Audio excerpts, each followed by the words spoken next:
Ang nakaraan sa Chainsaw Man. Nagsinungaling si Power kay Denji at ginawa itong pain sa Bat Devil kapalit ang kanyang alagang pusa na si Meowie.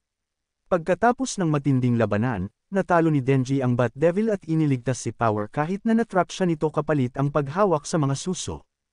Si Power ay gumugugol ng oras kasama si Meowie at nagsimula siyang lumaki sa kanya. Nang mahuli ng Bat Devil si Meowie at humiling ng tao para dito, hindi nag-atubili si Power at tumungo sa lungsod, habang iniisip kung bakit niya ito ginagawa. Nalaman niyang isang hangal na dahilan ang pagliligtas kay Meowie dahil mahal niya ang dugo.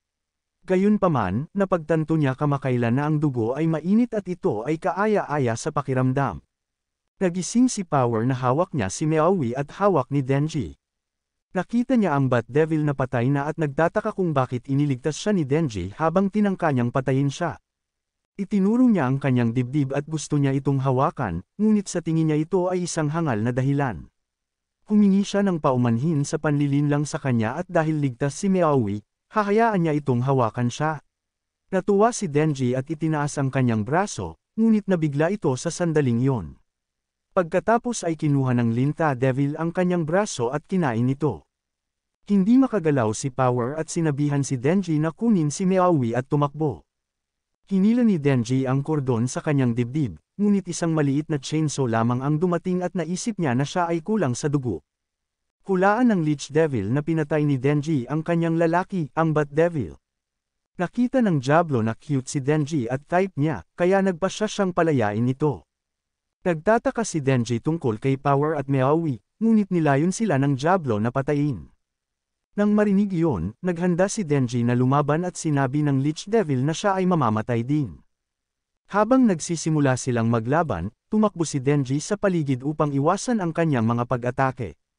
Sa kalaunan ay nagawa niyang makaputok ng suntok, ngunit itinulak siya pabalik ng Leech Devil, na nagsasabi na tila siya ay mahina upang mapatay ang Bat Devil. Ipinahayag niya na nagkaroon sila ng isang panaginip kung saan siya at siya ay papatayin ng lahat ng tao. Isang marangal at romantikong panaginip. Tumanggi si Denji na mamatay bago niya makayanan ang isang pakiramdam, at nakita ng Leech Devil na masama ang kanyang panaginip. Tinakbo niya ang Diablo at nagawa niyang putulin ang leeg nito gamit ang maliit na chainsaw sa kanyang ulo. Pagkatapos ay sinabi ni Denji kung paano pinagtatawanan ng lahat ang kanyang panaginip at kung gaano kahusay ang mga pangarap nila. Lalo pang nagalit, sinabi niya na dapat silang magkaroon ng isang panaginip na labanan at kung papatayin niya ito ay nangangahulugan na ang kanyang panaginip ay mas mahina kaysa sa kanya. Kinukutsa siya ng Leech Devil na kahit ang kanyang pagsigaw ay mahina.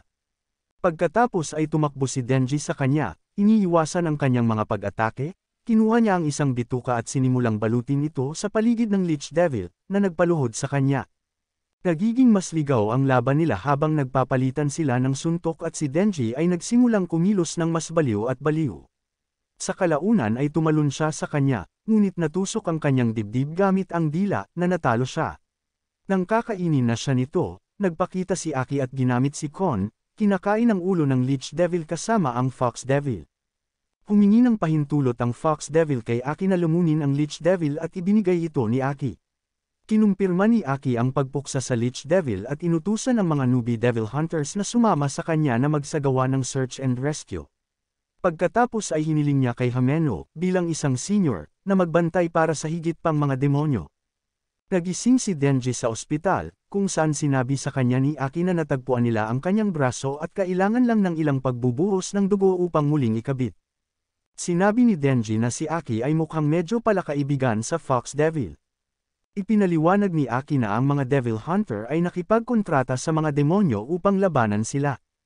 Para sa pagpapalitan ng kapangyarihan mula sa Fox Devil, nag-alok si Aki ng kaunting bahagi ng kanyang katawan bilang pagkain, at sa kasong ito ay ilang balat. Sinubukan ni Denji na abutin ang mga mansanas na pinuputol ni Aki, ngunit hinila ito ni Aki. Sinabi ni Aki na ang mga demonyo at fiend ay nananabik sa pagkamatay ng mga tao. Sinabi ni Denji na mukhang cool ang Power. Ibinunyag ni Aki na natagpuan nila sila sa pamamagitan ng pagsunod sa mga surveillance camera na humantong sa isang bahay kung saan di umano ay ang Bat Devil at mayroong maraming dugo ni Denji doon. Hulaan ni Aki na sinubukan ni Power na patayin si Denji, ngunit hindi niya alam kung bakit siya pinoprotektahan ni Denji. Nagtulala si Denji at sinabing hindi niya alam ang nangyari. Naalala ni Aki na may mga ulat ng mga taong gustong pasalamatan ang Chainsaw Devil dahil iniligtas sila nito. Sinabi niya kay Denji na kung patuloy siyang maghuhukay ay kailangan niyang magsulat ng isang ulat na hahantong sa pagtatapon ni Power kasama si Denji habang siya ay nagtatakip para sa kanya. Gayunpaman dahil walang nasawi at kung tatanggapin ni Denji ang isang kondisyon, makakalimutan ito ni Aki. Itinulak ni Aki ang mga mansanas kay Denji at hiniling na makinig sa kanya at ipagpapatuloy niya ang kanyang kasalukuyang pamumuhay. Habang kumakain ng mansanas, sumang-ayon si Denji at sinabi na maaaring hindi siya magkaroon ng isang malaking pangarap o seryoso kay Aki, ngunit maaari siyang umasa. Sa labas ng silid ng ospital, naghihintay si Power kasama si Hameno at sa pag-alis ni Aki, sinabi ni Power na dapat ay nakakuha siya ng kumpirmasyon mula kay Denji na siya ay inosente. Sinabi ni Hameno na kung palayain siya at papatayin niya ang isang tao, ito ay magiging responsibilidad ni Aki. Inilabas ni Aki ang kapangyarihan at sinabing sila ay mga ngaso ng Diablo at kung kapaki-pakinabang ang mga demonyo at fiend, gagamitin nila ang mga ito laban sa kanilang mga kaaway. Sa gabi, binisita ni Aki si Makima sa punong tanggapan at nagulat tungkol kay Denji at Power, at kung paano habang nagpapatrol sila ay lumabas sila sa patrol zone at natuklasan ang isang bahay na parang may demonyo sa loob nito. Inalis ni Denji ang Bat Devil. Inatake siya ng Lich Devil, ngunit nilipol ng Division 4 ang demonyong iyon. Wala rin silang nakitang laman ng baril sa dalawang demonyo. Pinasalamatan siya ni Makima para sa ulat, ngunit binanggit na nagawa ni Denji at Power na makalayo ng walang nakakapansin. Sinabi ni Aki na maaari nilang hindi pansinin ito dahil walang mga nasawi at nagawa nilang maalis ang dalawang demonyo. Tinanggap ito ni Makima, ngunit binanggit na tila mas nababaluktot si Aki ngayon at iniisip kung dahil ito sa impluwensya ni Denji, gayunpaman, itinanggi ni Aki na nagbago siya. Kinaumagahan, gumising si Aki at naghilamos. Pagkatapos magtimpla ng kape, pumunta siya at umupo sa kanyang balkonahi. Nagising si Denji pagkatapos nito at pumunta sa banyo. Habang kumakain ng almusal si Denji, sinimula ni Aki ang mga gawaing bahay. Mamaya, nagsimula siyang maghanda ng curry para sa tanghalian. Narinig nila na may kumakatok sa kanilang pinto ng medyo masinsinan at nang sila ay pumunta upang tingnan, nakita nila kung paano sinira ni Power ang pinto at pumasok, na nagsasabi na ang kanilang lugar ay mukhang kaawa-awa. Nakatanggap si Aki ng tawag mula kay Makima, na nagsabi sa kanya na gusto niyang ilagay din si Power sa ilalim ng kanyang pangangalaga, tulad ni Denji. Tiniyak sa kanya ni Makima na nangako si Power na kumilos. Kakain na sila ng tanghalian, ngunit nang makakita ng mga gulay sa kanyang plato, kinuha ito ni Power at itinapon, na nagsasabing hindi niya ito gusto. Parehong pinagalitan siya ni Denji at Aki dahil sa maling pag-uugali at pag-aaksaya ng pagkain, ngunit wala siyang pakialam. Pagkatapos ay nagbara ang inidoro dahil ayaw niyang mag-flush sa bawat oras, at paminsan-minsan lang ang hilig niyang maligo. Habang nagrereklamo sina Denji at Aki, nakita niyang walang katotohanan at masilan ang mga ito. Sinusubukang alisin ni Denji ang bara sa banyo nang dumating si Power at itinuro ang kanyang dibdib at sumenyas na sunggaban. Sinabi niya na tinutupad niya ang kanyang pangako at hahayaan siyang hawakan siya.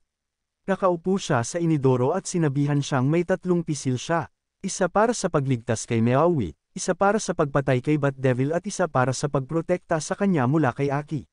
Siya ay orihinal na hindi nilayon na payagan siya, ngunit nagbago ang kanyang isip.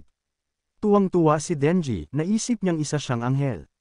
Dito na nagtatapos, maraming salamat sa panunood at kita-kita ulit sa susunod kong video recap. Paalam!